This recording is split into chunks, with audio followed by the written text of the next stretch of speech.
Hello everyone, so welcome again to another biological topics video, and in this video we will going to talk about something related to what they call time travel.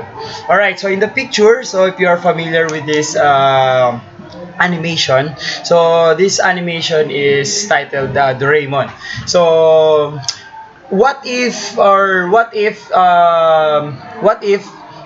in reality you have a table, and on that table, the drawer on the table has time machine. All right, so what will you do to it?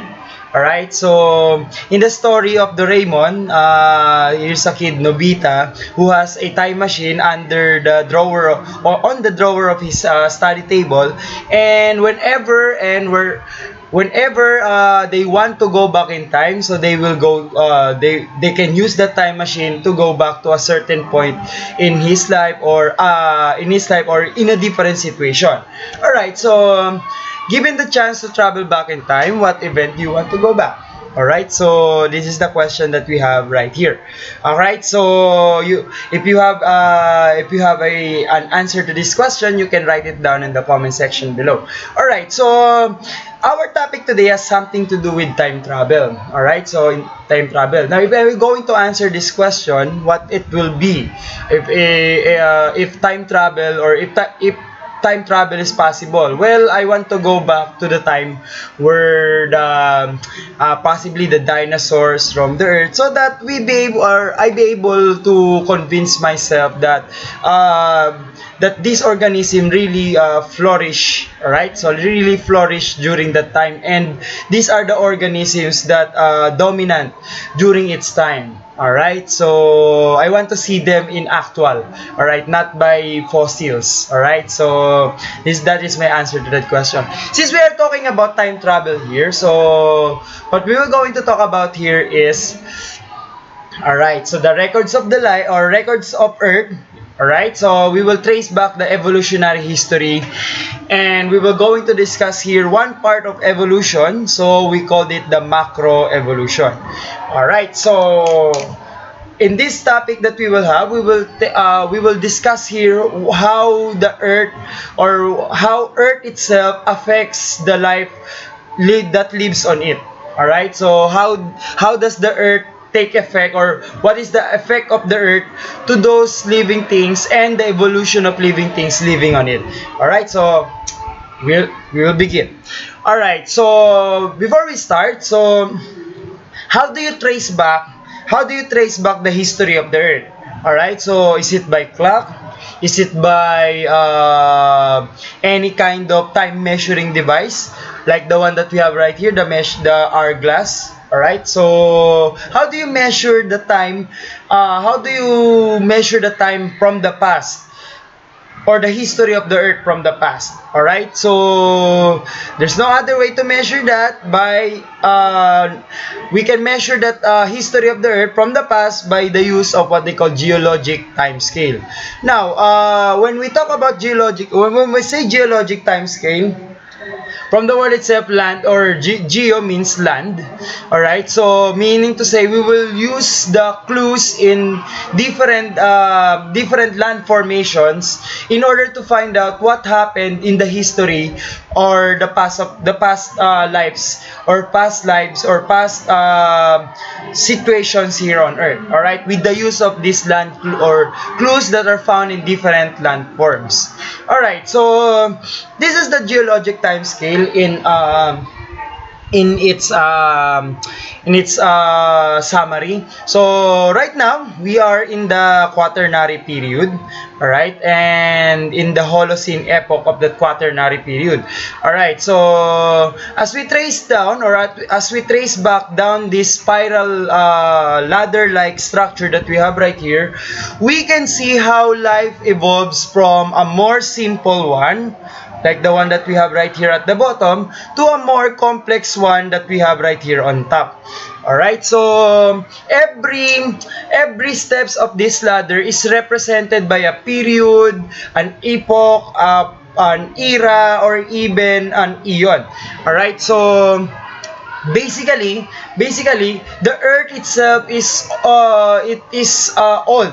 All right, so it is not for 4,000 years old or whatsoever. It is based on this geologic time scale. It is estimated that the Earth is around 4.6 billion years old.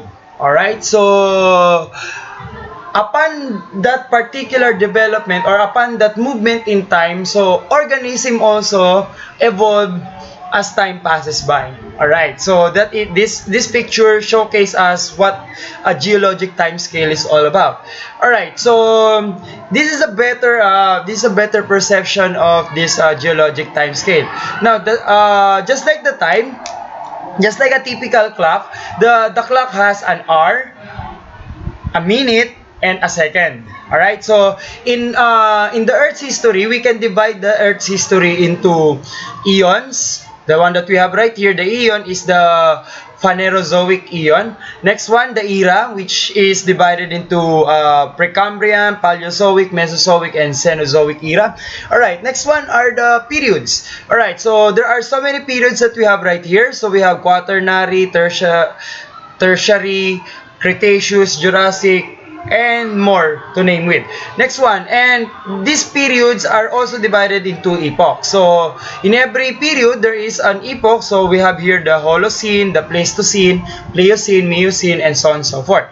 All right, so these are this particular subdivisions of time here in this diagram is analogous to the minute, hour, and seconds, and even milliseconds in your typical clock.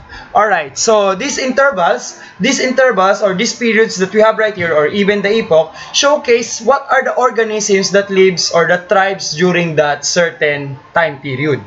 Alright, so in this particular time period, we can see how where did that particular organism tends to flourish or tends to disappear. All right, they become extinct on certain time period. So we can see here when plants, when what time or what era did plants flourish on Earth, and what time did animals started to walk on land, and so on and so forth. So how did they evolve to become a more complex organism coming from a certain bacteria based on this particular diagram. And we can see here that in every period there is always a technical development on those aspect of every organism that lives on that certain period.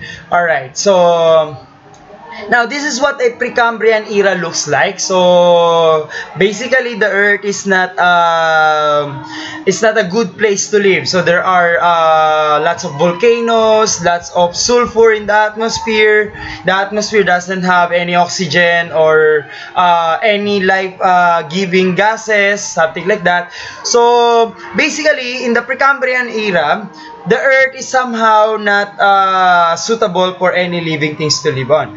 Now, when the condition change in the Precambrian era, so after that, some organism tends to adapt on that particular situation. Alright, so they tend to evolve several appendages, and basically, the first living thing arose from the water. Alright, so underwater. So these are some examples of living things that lives underwater. So as you can see, none of these living things that we have here on this picture can be seen in our present day era. Alright, next one. In the Paleozoic era, so as you can see here, we have now some insect that thrives on land, and more so, dominant organisms are still found in underwater. Alright, so that this is the situation during the Paleozoic era. So after that era, so we have here some bony fishes starting to emerge underwater. So together with some organism that lives first before these species that we have right here.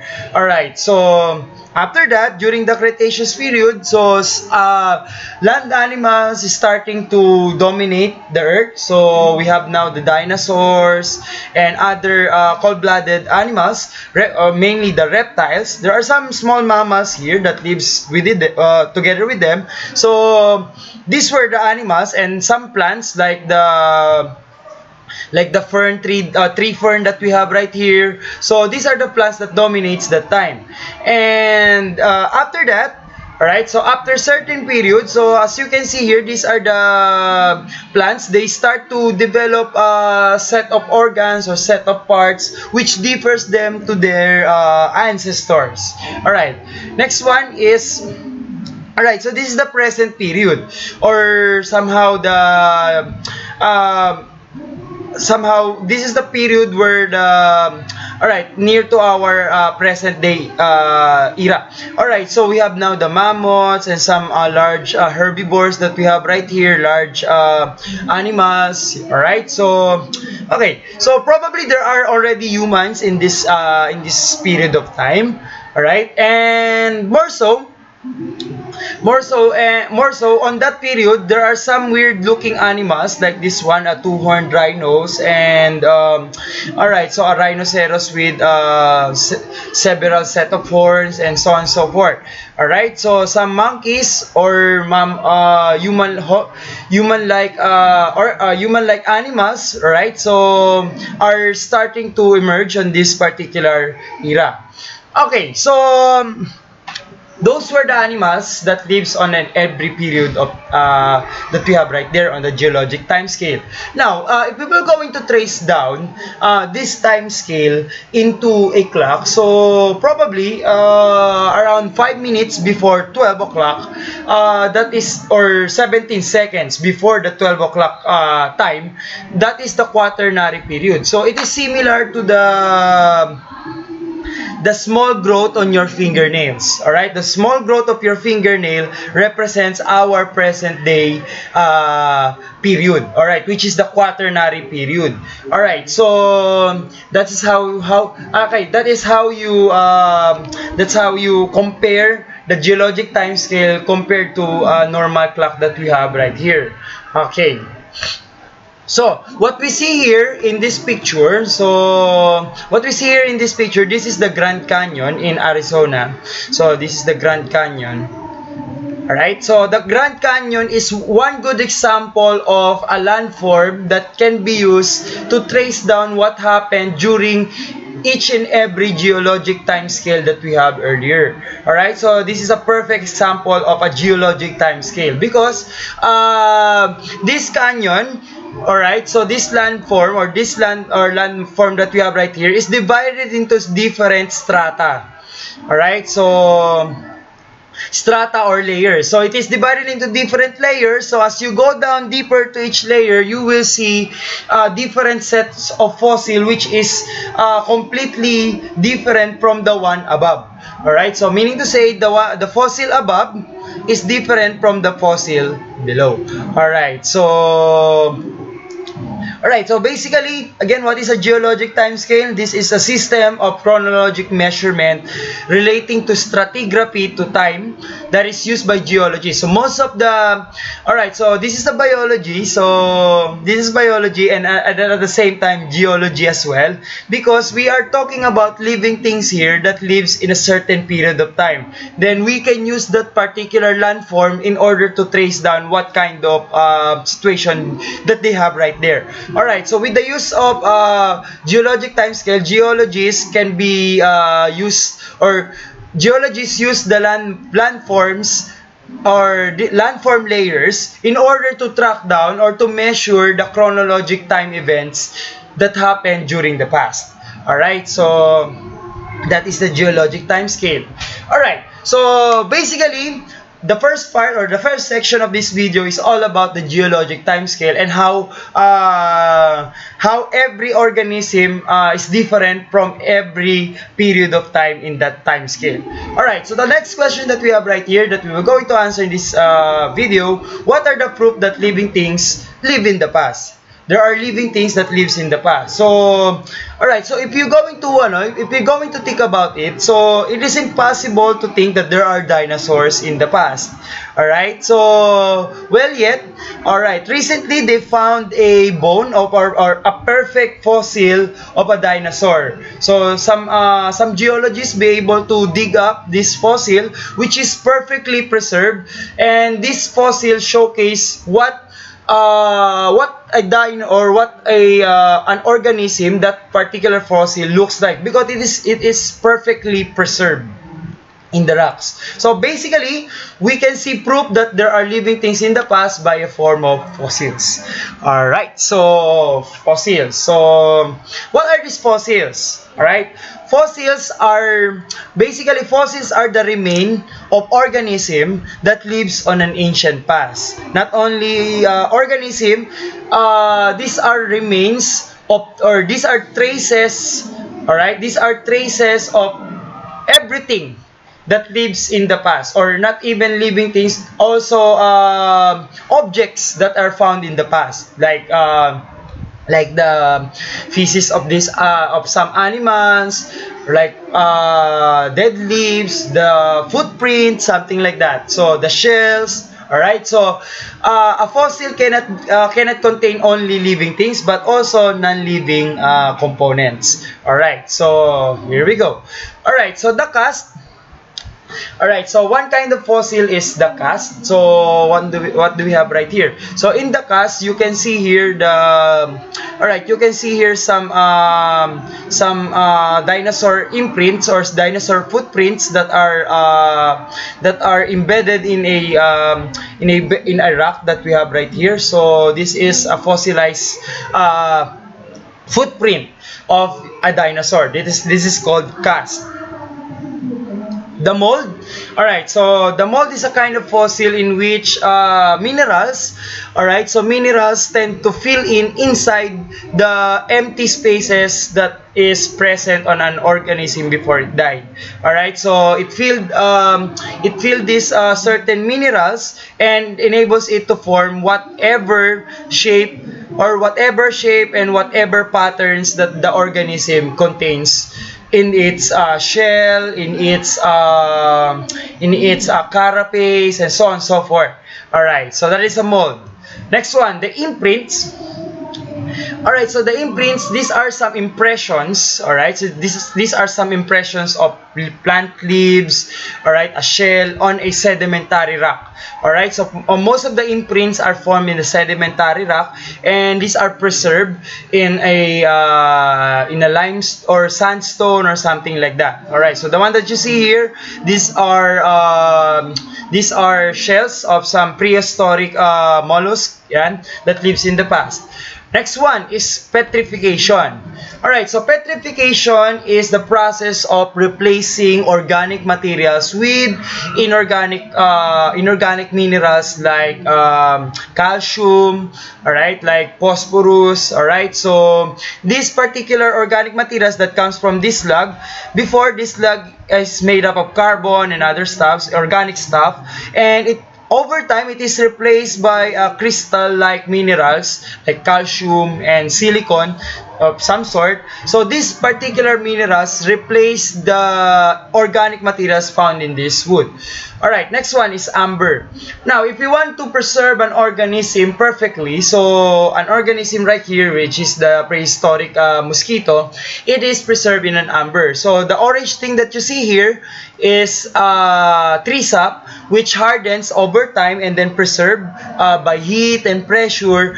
And what you see here, it perfectly preserved the mosquito, which is caught unaware during its time. So it is perfectly preserved, and some scientists study this particular organism because it might contain some traces or DNAs that can lead to any kind of discovery. All right, next one. Okay, so those were some example of fossils. Again, fossils are remain of animals or plants that lives on the ancient past. Not only remains of plants and animals, but also traces of objects that is present during that ancient past. Alright, so eggs, footprint, feces of those animals. So now, with the use of these fossils, we will be able to find out what is the ecosystem that they live during their time. What do they eat? All right. So what are the bacteria that they encounter? All right. So Basically, with the use of the fossil, we can have clues on what kind of a situation they are into during those time period. Alright, so that is a fossil. Okay, now in this case, so how do we know? So in this section, we were going to talk about how do we know the age of every fossil that we discover or that we unearth or that we dig on Earth. Yan. So, how do we know this age? Alright, so we know this age by the use of radiometric dating. So what is radiometric dating? So from the word itself, radio, which means it uses a radiation to measure how old something or how old the object it is. Alright, so now what is radiometric dating? So a technique used to determine the actual age of rock with the use of radioactive isotope. Now, Chemistry 101, isotopes are elements. These are elements with same atomic number. Isotopes are same elements with same atomic number but different atomic mass. Example of radioactive isotopes that are loved by archaeologists, by geologists, is the carbon-14. Alright, so I know that carbon is not 14 in atomic number, or atomic mass rather.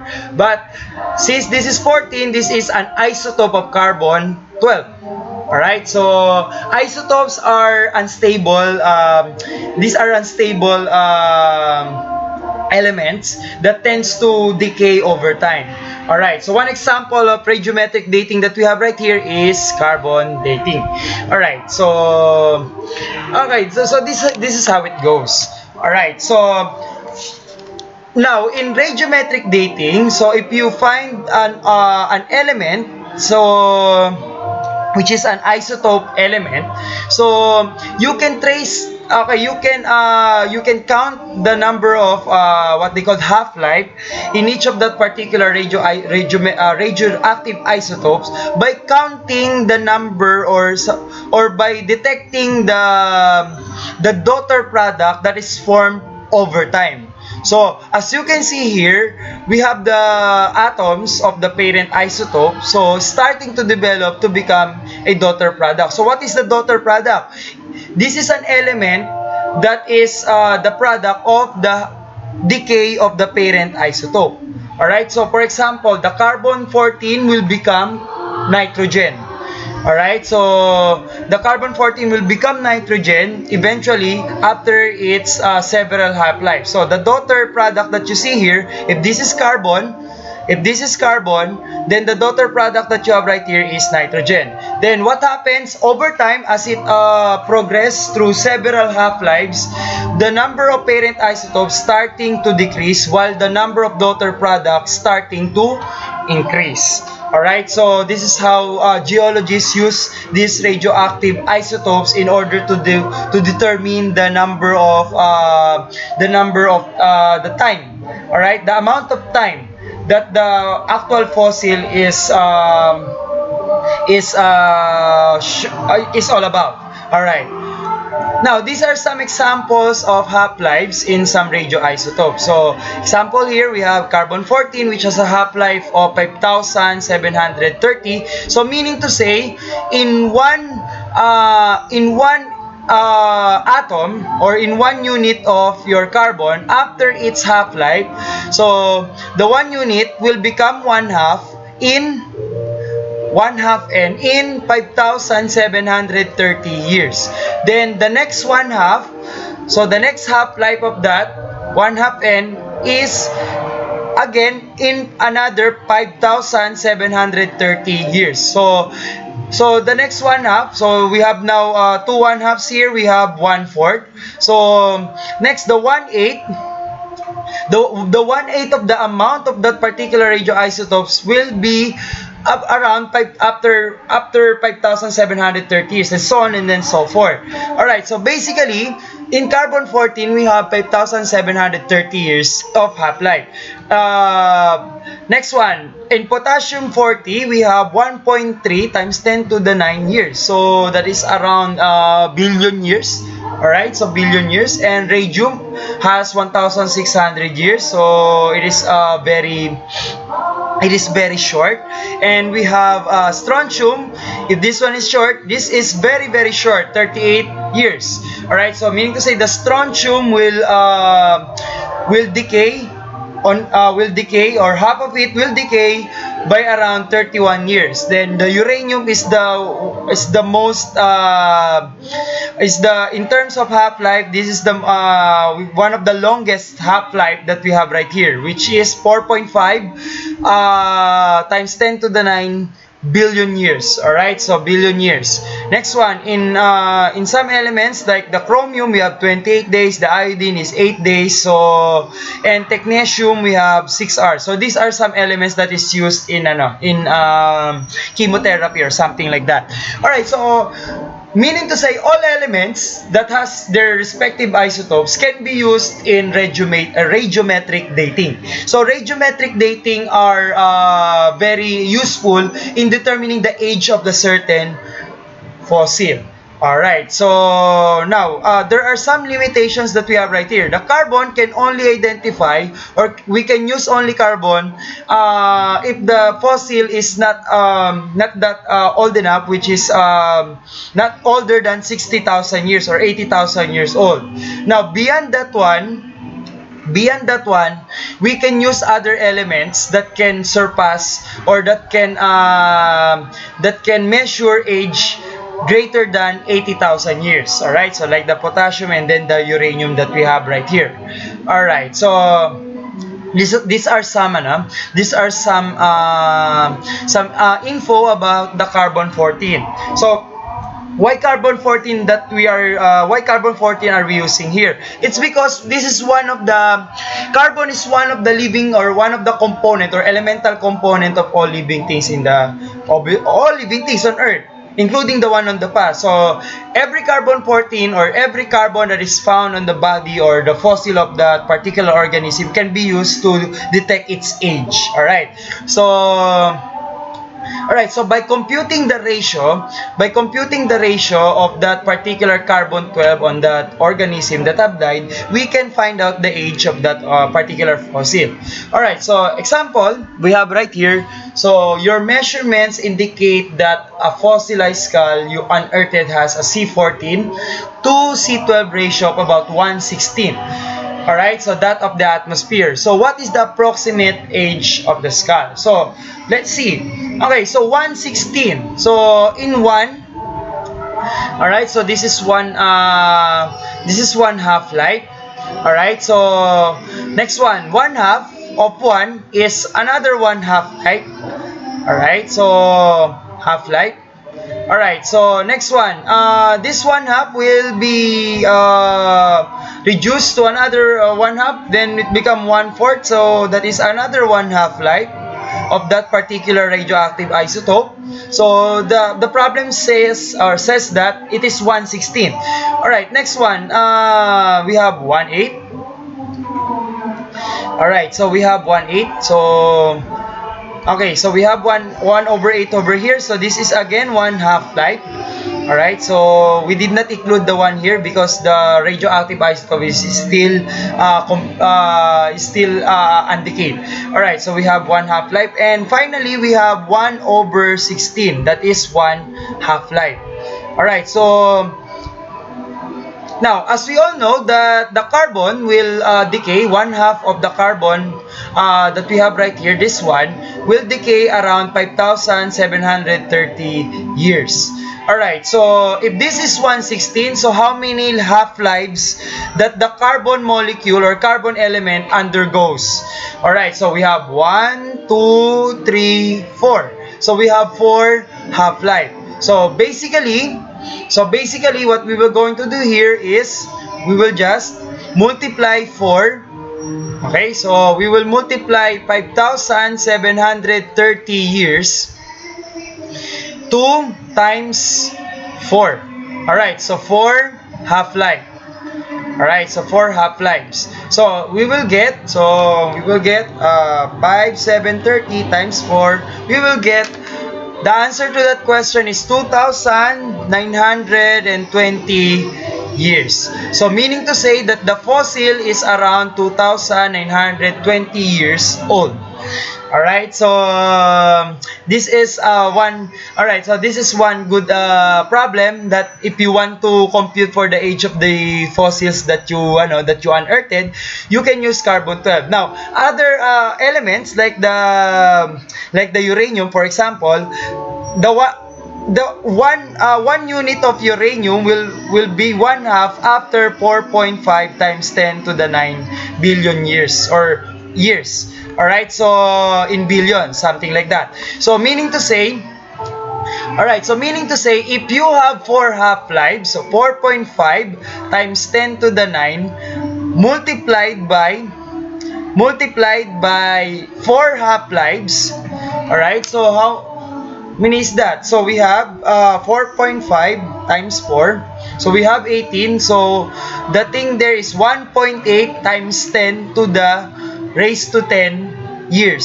So that fossil is around 1.8 times 10 to 10 years. So this is probably in billions or billion years old. Alright, so basically this is how you compute the age of the fossil based on its half-life, or based on the radioactive isotope that it is contained. Alright, so as you can see here,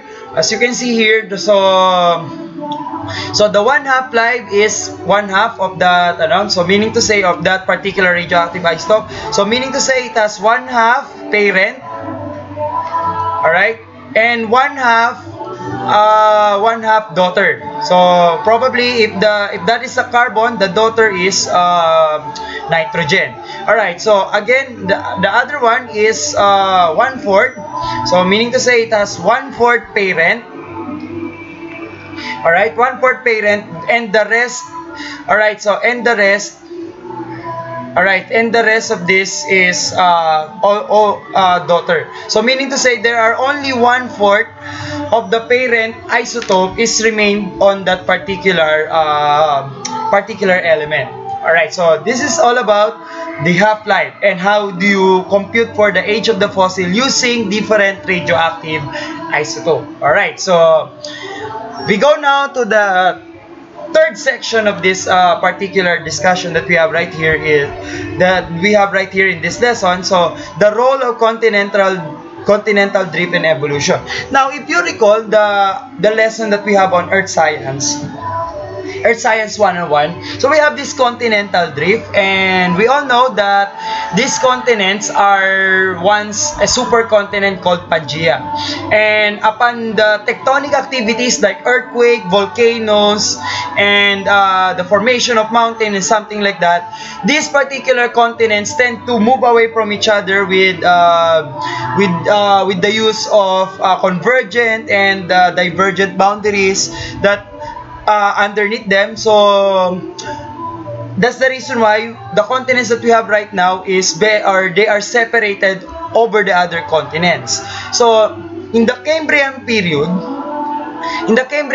the continents look like this. So it is you cannot see the North America, the Africa in this particular picture. Now in the Devonian period, so what happens here is very prominent. So if we don't have these particular labels that we have right here, we cannot identify which is North America, which is India, and so on and so forth.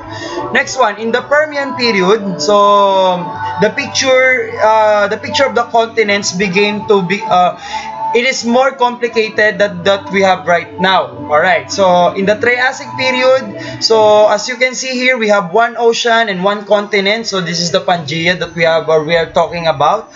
So alright, so probably there are organisms that lives on that particular area, so on this continent that we have right here. Next one, the Cretaceous period. So the continents that we know right now are starting to form right here. So okay, next one, and in our present day, the continents that we know, alright, the 7 continents that we know right now are perfectly present here, that we have are in this picture. Now this particular movement of continents, or this particular movement of land masses, do you think there is an effect or is there an effect on organism about, or how should I say that pa? Are this movement of continents has an effect on the organisms that lives during that time?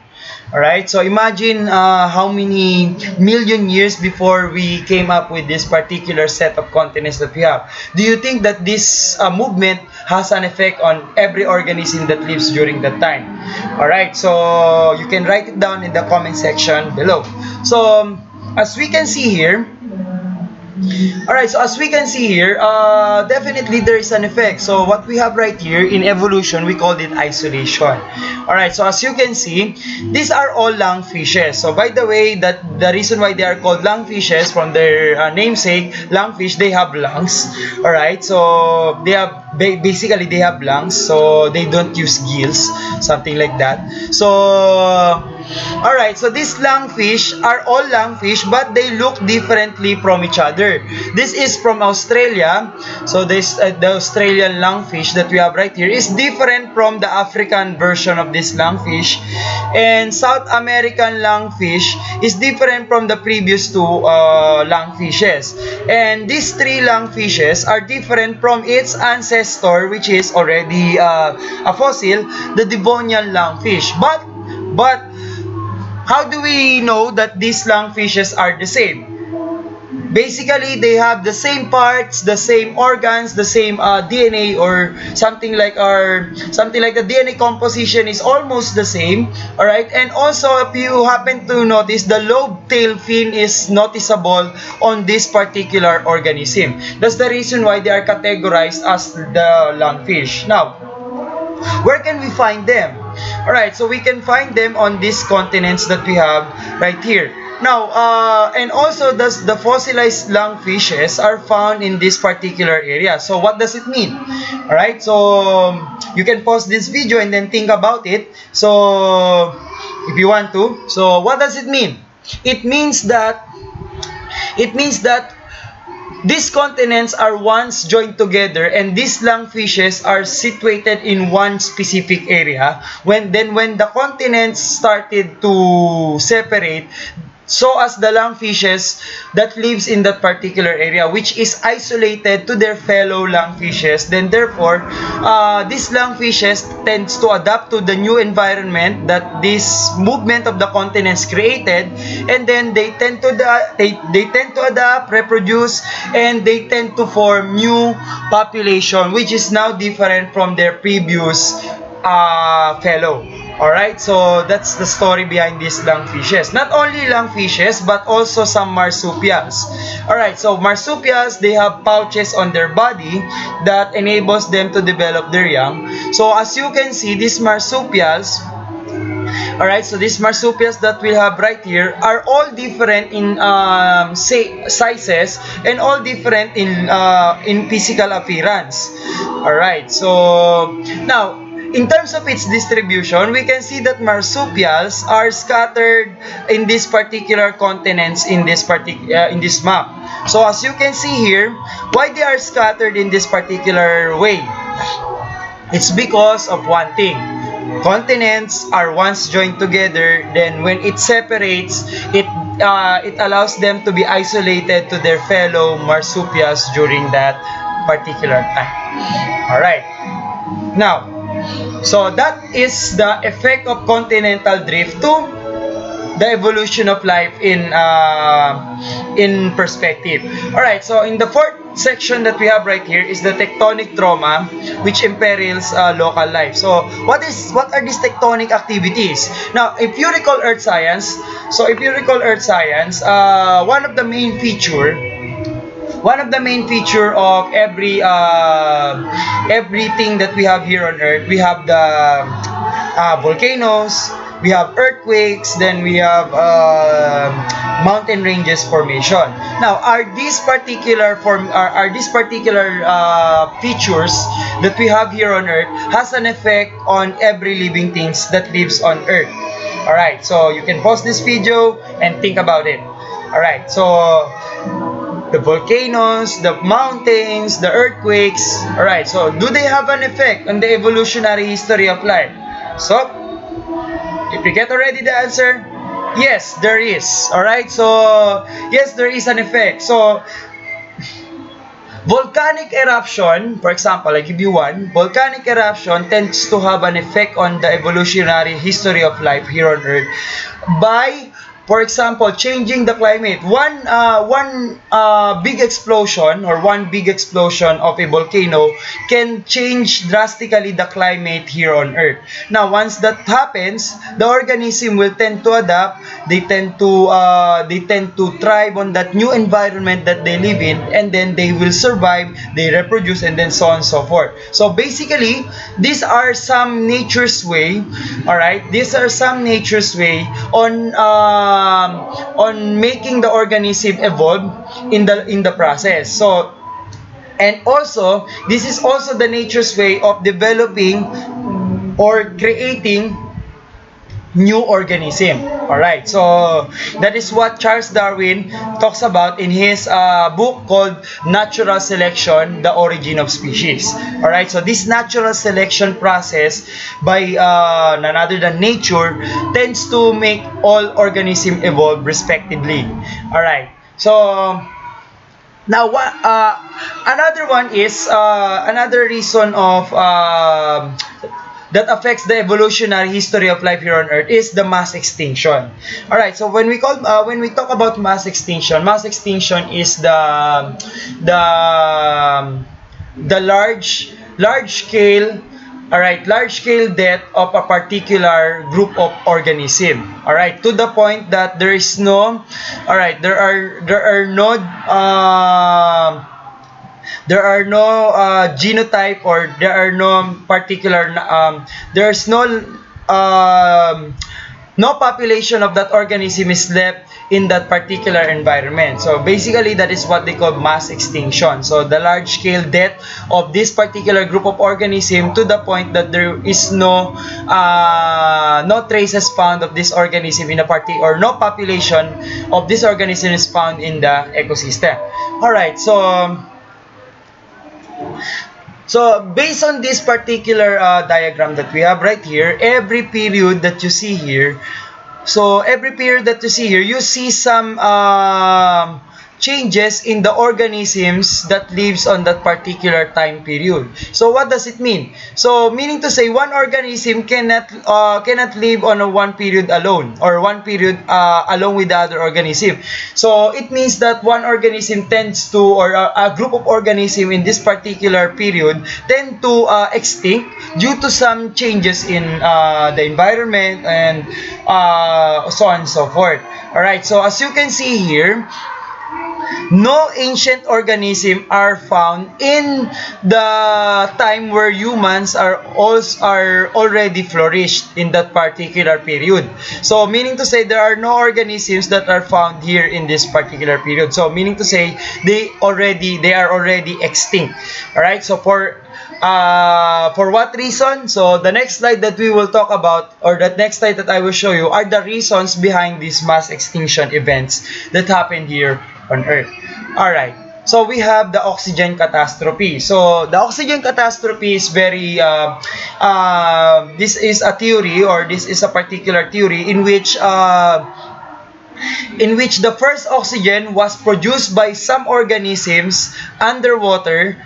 Probably these are the bacteria, and this particular oxygen is very lethal to those organisms who don't use them. So meaning to say, the first mass extinction is the mass extinction of bacteria that do not use oxygen as their main source of food.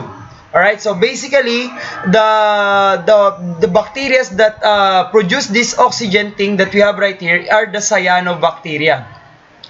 So these are the first bacteria that can use, or that produce oxygen, and it makes the level of oxygen to the environment greater, that has an effect to other organisms that makes them extinct. All right.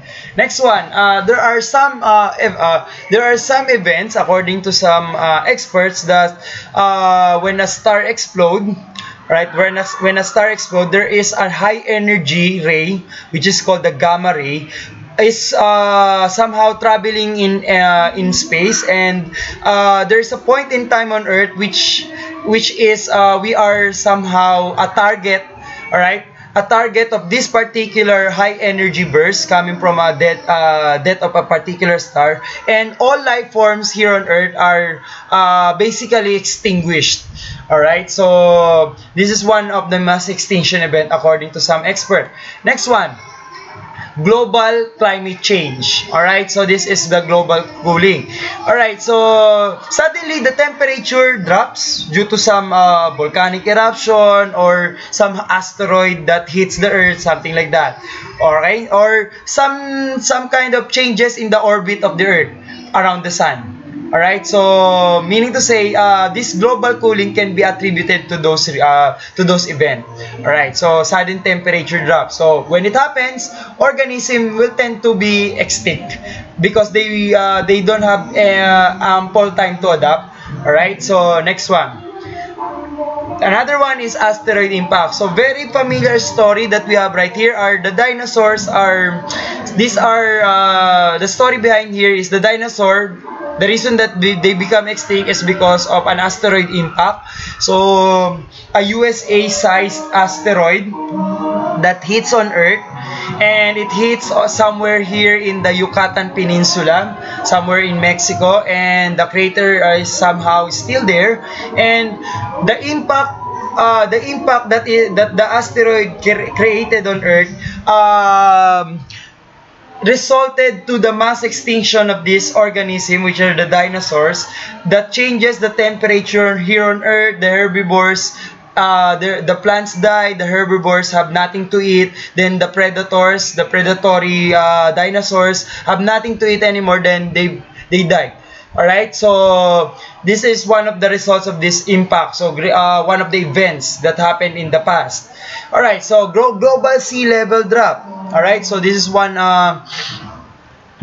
certain event. So because the earth cooled, maybe, alright, so maybe the sea level drops due to the formation of glaciers and other things that makes the sea level drops during that time. Alright, so next one. Alright, so we have a question there. On those mass extinction, do you think those mass extinctions are are they advantageous in some extent? Alright, so again, you can pause this video and then you can think of the answer, then post it down in the comment section below. So does this mass extinction events have an advantage? Alright, so I think there is.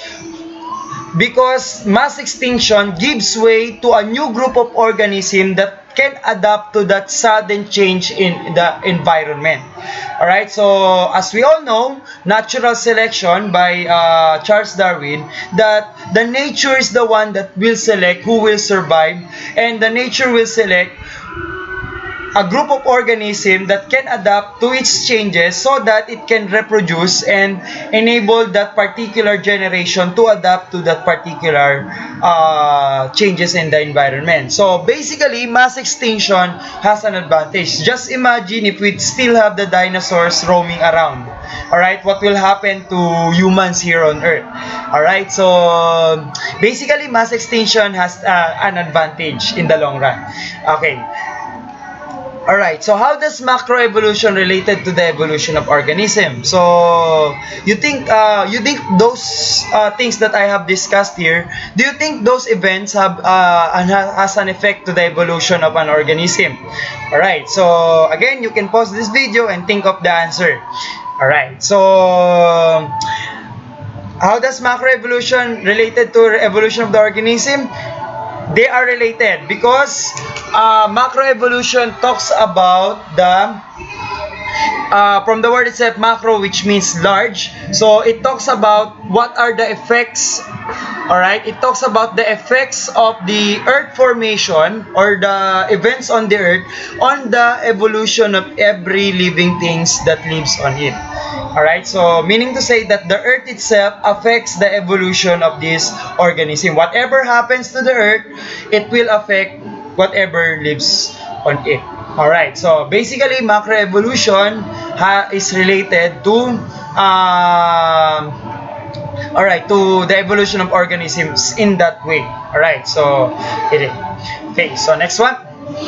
Okay, so today you have learned about, in this particular lesson you have learned about geologic time scale, what are the different eons, periods, epoch, and eras that is present on the geologic time scale, and how to use them, how to use, or what are the organisms that lives in a particular time scale based on that geologic time scale.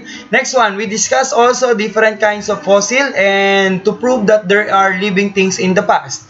Alright, so also you have learned about how continental drift affects evolution, and also we talked about the tectonic activities here on Earth that affects the living things during that time, and also the effects of mass extinction and the advantage of this mass extinction to the development of living things here on Earth. So basically, all these things that we have talked about in this lesson is all about macroevolution. So I repeat, macroevolution is the study of how Earth, alright, so how Earth itself affects the evolution on the organism that lives on it. So this is the study on how the Earth, the formation of the Earth affects every living organism here that lives on it. Okay, so with that, okay, that ends up our video today. So I hope you did learn something about this lesson. Then if you do have comments and suggestion about this video, you can write it down to the comment section. Okay, so with that, goodbye and see you again to the next video. Have a nice day.